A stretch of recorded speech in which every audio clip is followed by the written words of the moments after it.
everyone. Can you imagine a world without leaders? If we take sports away, that might happen. Leaders are built every day through sports, building themselves physically and mentally.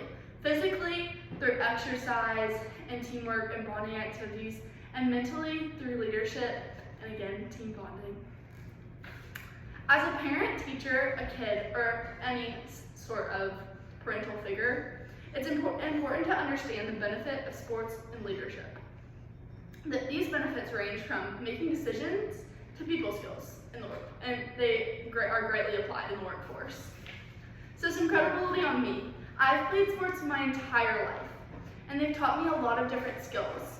One big skill that I've learned is leadership. This leadership, I've learned to lead through a lot of hard work and communication. And this is hard, but it's helped me in so many other situations where I needed to lead others. My experience as a player has also given me a very unique perspective on this topic and what I want to discuss with it. So first, youth sports are vital in the development of young children.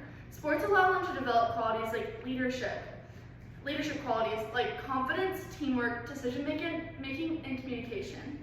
All of these help later in life, and to begin, I would like to discuss confidence and self-esteem.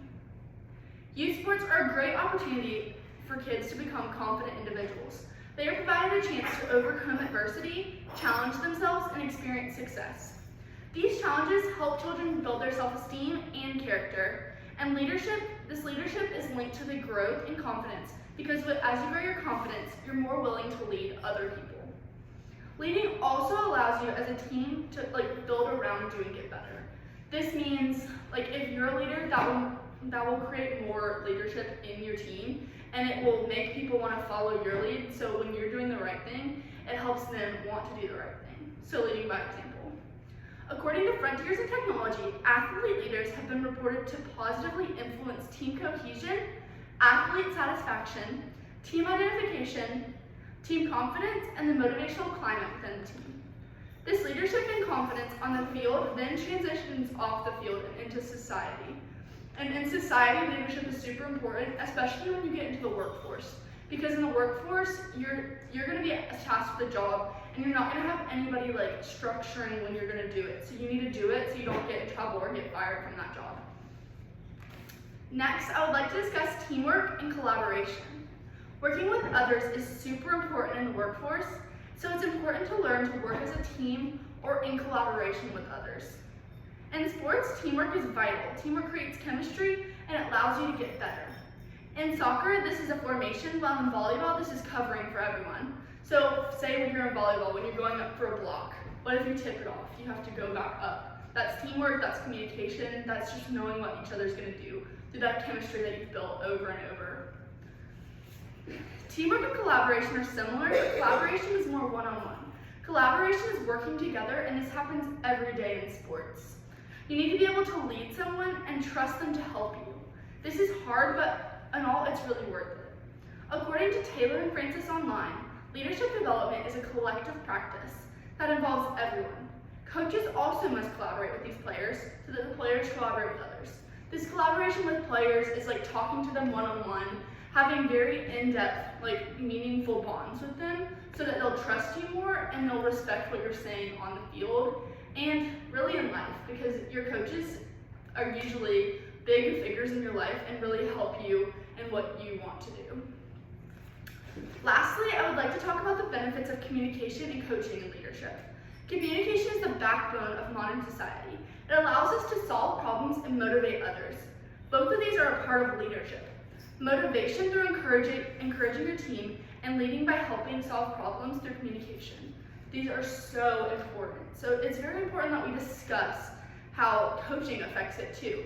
Because coaching, like I said, it can really help you develop bonds and figure out what you want to do. Decision making is a huge aspect of leadership as well. Without the ability to make a decision, you're not able to lead or teach others. And with it, you're able to decide quick, which helps in a lot of different situations. According to a special issue in health promotion in the education world, Decision making is one of the most important skills for youth athletes to succeed in their daily lives. This is true on the field and in life. I've really experienced this because decision making is a huge part of soccer, which is the sport that I play. So you have to think fast, and through this you're able to lead, because once they see that you're thinking fast and doing what you're supposed to do, they're going to do the same thing.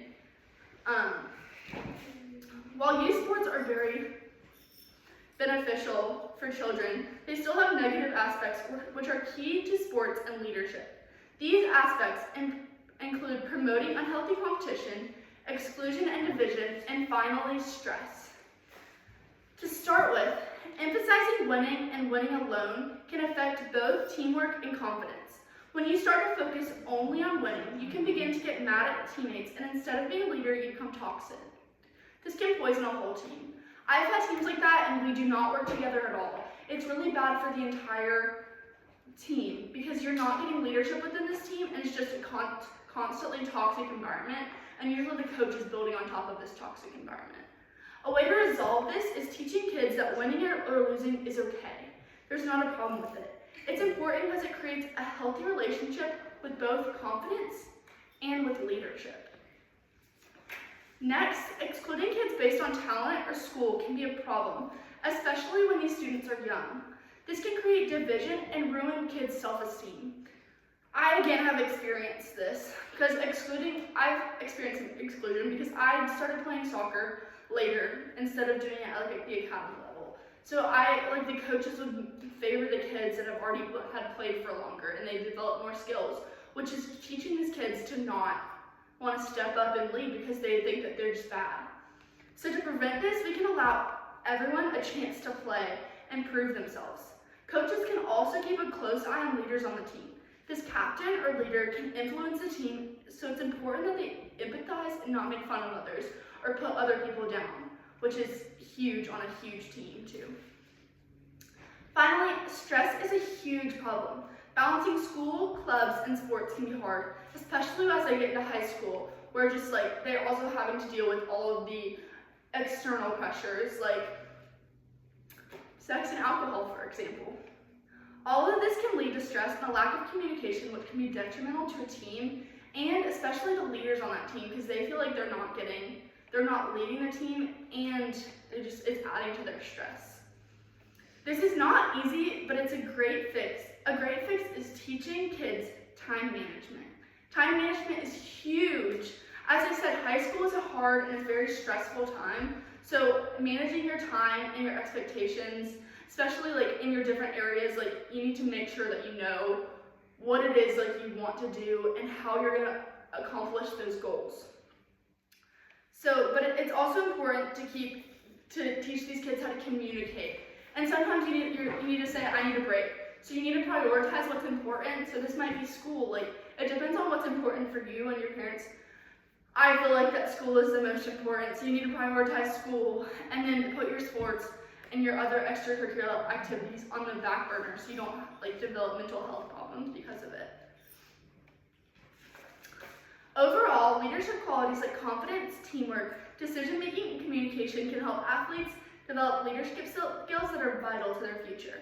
These are also best developed through sports instead of activities like clubs or other programs. So if you're going to put your child in something, the best use of time and money are sports, which will help develop a lot more than what these other clubs are doing. Yes. Now that you are more familiar with the benefits that leadership can have within sports, you can now persuade other people to enroll their children in sports. The benefits that this can lead to extend past leadership, but they're also very important in society and for the betterment of our society.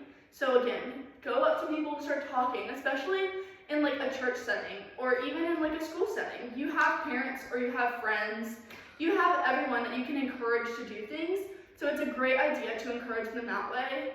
Or in church, that's a great way to talk people into doing sports.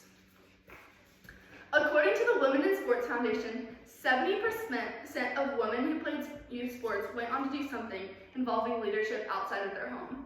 This is an insane statistic, and it's really it shows the value that sports can have on just society in general, and especially women in that society. After this statistic, are you going to enroll your kids, nieces, nephews, or even grandkids in youth sports? Thank you very much.